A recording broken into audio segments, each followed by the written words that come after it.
안녕하세요. 캔들피그와 김하백의 나불대화 시간입니다. 추석 명절이 제법 길었는데 잘 쉬셨는지 모르겠습니다. 이번 명절은 코로나 때문에 분위기가 분위기다 보니까 들뜬 분위기도 적고 나름 조용히 지나갔던 것 같은데요. 그렇다 하더라도 이제는 익숙해지다 보니까 마스크만 잘 쓰고 다닌다 뿐이지 경각심이 좀 줄어든 것 같습니다. 저만 해도 그런 것 같은데 이제부터 추워지는 시기가 오고 있는데 주의를 좀 더 할 필요가 있는 것 같습니다. 오늘은 과거부터 대유행하던 질병이 어떤 게 있었고 지금 상황은 어떤지를 살펴보는 시간을 가져보도록 하겠습니다. 반갑습니다. 김하백님. 네, 안녕하세요. 올해는 많은 부분에서 우여곡절과 변화를 경험하고 있는 해인데요. 코로나로 인해 전 세계의 경제는 멈추고 우리들의 일상도 파괴되는 충격을 가져오게 됐습니다. 사실 우리 인류는 이미 예전부터 다양하고 많은 전염병에 시달리면서 살아오고 있었는데요. 14세기에는 흑사병이 창궐하게 되면서 유럽 사회를 공포에 빠지게 만드는 팬데믹 현상이 일어나게 됐습니다. 당시에 이 병은 장작 5년에 걸쳐서 유럽 인구의 3분의 1을 죽음으로 몰고 가는 충격을 가져오게 되는데요. 그리고 1770년에는 이 패스트가 러시아에도 퍼지게 되면서 대략 3년이라는 기간 동안에만 10만 명가량을 사망하게 만들었습니다. 흑사병이나 패스트는 전염병 이야기 나오면 많이 소개되는 사례죠. 네, 맞아요. 그리고 1793년에는 미국의 필라델피아에서 모기로 번지는 황열병으로 5,000명의 미국 시민이 죽음으로 내몰리게 됐는데요. 19세기에 들어선 전 세계적으로 콜레라라는 질병이 번지면서 탈수와 쇼크 증세로 전 세계 1,500만 명이 넘는 사람들을 죽게 만드는 팬데믹 현상이 일어나기도 했습니다. 그리고 같은 시대에 19세기 말에는 순전히 독감으로만 전 세계 100만 명 이상이 사망하게 되는 일도 벌어지게 됐어요. 들어보니까 거의 100년에 한두 번씩 대유행하는 질병이 번진 것 같네요. 네. 그리고 20세기에 들어서도 전염병으로 인한 이런 팬데믹 현상은 끊임없이 우리 인류 사회를 괴롭히게 되는데요. 1916년에는 바이러스를 통한 소아마비가 대유행하게 되면서 많은 사람들을 패닉으로 몰고 가는 일도 있었어요. 대략 이 시기에 3만 명 이상이 소아마비로 고통받게 됐다고 알려지는데요. 미국에서만 27,000명 이상이 소아마비에 걸리고 그 중에 25%인 6,000명이 사망하는 사태가 벌어지게 됐습니다. 1차 세계대전이 끝나는 1918년에는 그 유명한 스페인 독감으로 전 세계 인구 5억 명을 감염시키는 일이 벌어지는데요. 당시에 전 세계 인구가 20억쯤 됐으니까 대략 25%가량이 이 병에 걸려서 결국에는 5천만 명이 이 독감으로 죽는 일이 일어나게 됐어요. 이후에 1957년에는 아시아 독감으로 200만 명이, 68년에는 홍콩 독감으로만 100만 명 이상이 죽음을 맞이하는 팬데믹 현상을 경험하게 되는데요. 그리고 2003년엔 전 세계 38개국에서 사스 사태가 터져서 결국 755명이 사망하게 됐습니다. 2009년에는 신종플루로 세계 57만 명이 죽음에 이르게 되는데요. 2012년에는 메르스 여파로 673명이, 마지막으로 2013년엔 13,000명 이상이 에볼라 바이러스에 걸리면서 죽음에 이르게 됐습니다.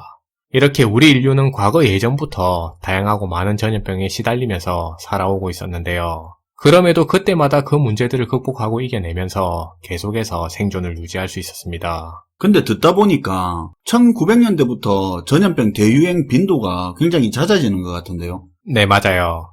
20세기뿐만 아니라 21세기에 들어서는 점점 더 자주 전염병이 출현하게 되고요. 그리고 전염병이 감염되는 그 속도도 점점 더 빨라지는 현상을 보여주고 있는데요. 게다가 예전 같으면 전염병이 특정 지역에 한해서 국한돼서 퍼졌는데 지금은 더 넓은 지역으로 더 멀리 더 빠르게 퍼지는 현상이 나타나고 있습니다. 왜냐하면 그동안에 우리 인류가 교통기술뿐만이 아니라 IT 기술도 급격히 발전시켜서 전 세계의 이동을 간소화시켰기 때문에 발생한 현상이라고 이해할 수 있어요. 아, 그렇죠. IT는 무슨 상관이냐 이렇게 말할 수도 있는데 IT 환경이 발달하면서 이동에 필요한 절차가 간단해졌다고 생각하면 되는 거죠. 그러면서 인간의 이동 빈도도 잦아지고 이동 수단도 빨라지니까 이동 반경도 커지고. 그렇죠. 그러니까 한마디로 전 세계를 하루 만에 이동할 수 있는 그런 복합적인 기술력의 발전으로 바이러스를 가진 사람들 역시도 그만큼 빠르게 바이러스를 옮길 수 있었다고 볼 수 있는데요. 그럼 이제 이 부분에서 제가 문제를 하나 내보도록 할게요. 문제요? 네. 이번 코로나 사태가 전 세계로 퍼지는데 대략 어느 정도 걸렸는지 한번 맞춰보세요. 한 일주일 정도 되나요? 답은 대략 36시간 밖에 안 걸렸다고 알려지고 있어요. 36시간이요. 비행기 생각해보면 가능은 하겠네요. 네. 그러니까 미확인된 바이러스가 중국에서 전 세계의 대륙으로 퍼지는데 대략 하루 반나절밖에 안 걸렸다는 얘기가 되는 겁니다. 그래서 현재 전 세계의 코로나 확진자 수 같은 경우에는 대략 3,570만 명이 이 전염병에 감염되게 됐고요. 벌써 세계적으로 100만 명 이상이 이 병으로 사망하게 됐는데요. 그런데 최근에 들어 날씨가 점점 더 추워지게 되면서 다시 감염이 재확산되는 그런 양상을 보여주고 있습니다. 안 그래도 기사에 그런 거 많이 나오더라고요. 네. 최근에는 하루 평균 30만 명 이상이 매일 코로나에 감염되고 있는데요. 이 말은 주 단위로 봤을 땐 매주 200만 명 이상이, 한 달로는 매달 800만 명 이상이 신규로 코로나에 감염될 수 있다는 의미가 됩니다. 최근에 세계보건기구인 WHO에서는 전 세계 인구의 10명 중에 1명이 이미 이 바이러스에 감염됐을 수도 있다고 발표했는데요. 10명 중에 1명이요. 네. 그런데 이 말은 지금까지 나온 수치가 검사가 안 돼서 그렇지 실제로는 코로나에 감염된 사람이 더 많을 수도 있다는 얘기가 됩니다. 그래서 세계보건기구에서는 지금의 3,500만 명보다도 대략 20배 정도 더 많은 7억 8천만 명이 이미 바이러스에 감염됐을 거라고 보고 있어요.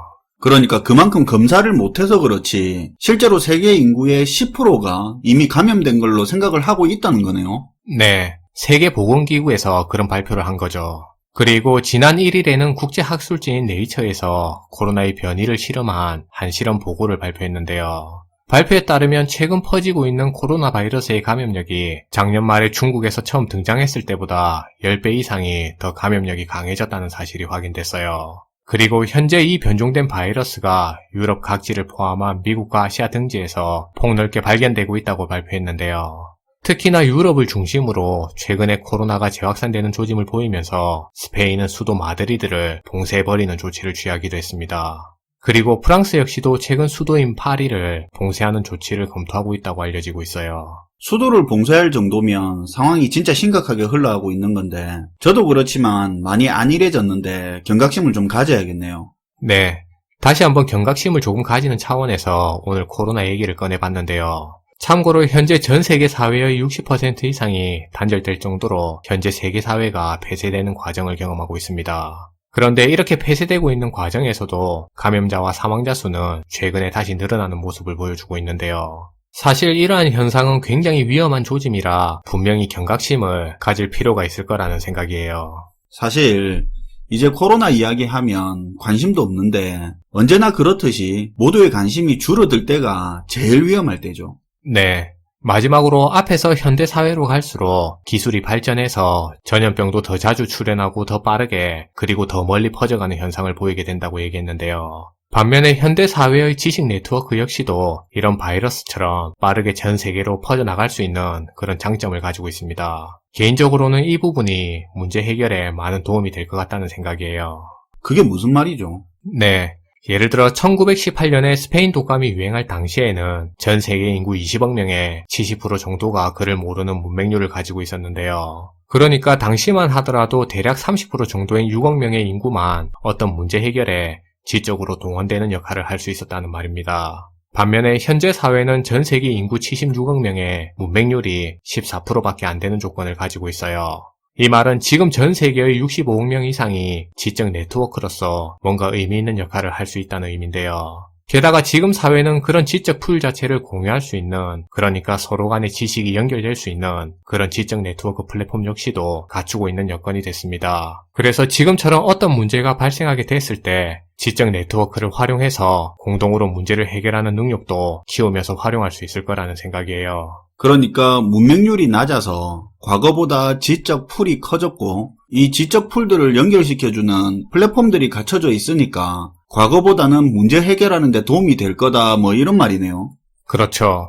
지적 네트워크가 커지니까 그만큼 예방이나 해결책에 대한 정보도 많아지게 되고 그럼 옳은 방향에 대해서 대응도 서로 공유해서 동시다발적인 대처에 활용할 수 있을 거라는 생각인데요. 실제로 이번 코로나 사태 이후로 전 세계 의료학계 전문 인력들이 문제를 해결하는 데 사용된 연구 데이터들을 국제적으로 공유해서 활용하고 있다고 알려지고 있습니다. 네, 벌써부터 지적 네트워크를 활용하고 있네요. 오늘도 잘 들었습니다, 김하백님.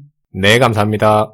우리의 관심은 식었지만 추워지기 시작하는 지금 상황을 진지하게 볼 필요가 있는데요. 건강, 보건적인 측면뿐만 아니라 경제적으로라도 언제든지 뉴스 기사 앞에 코로나 재확산 여파로라는 문구가 이유로 붙으면서 상황이 심각해질 수도 있다는 부분과 이미 경제적으로 쓸 수 있는 카드는 다 쓴 상태라는 생각은 항상 해야 될 것 같습니다. 시청해주셔서 감사하고요. 지금까지 나불대화 시간이었습니다.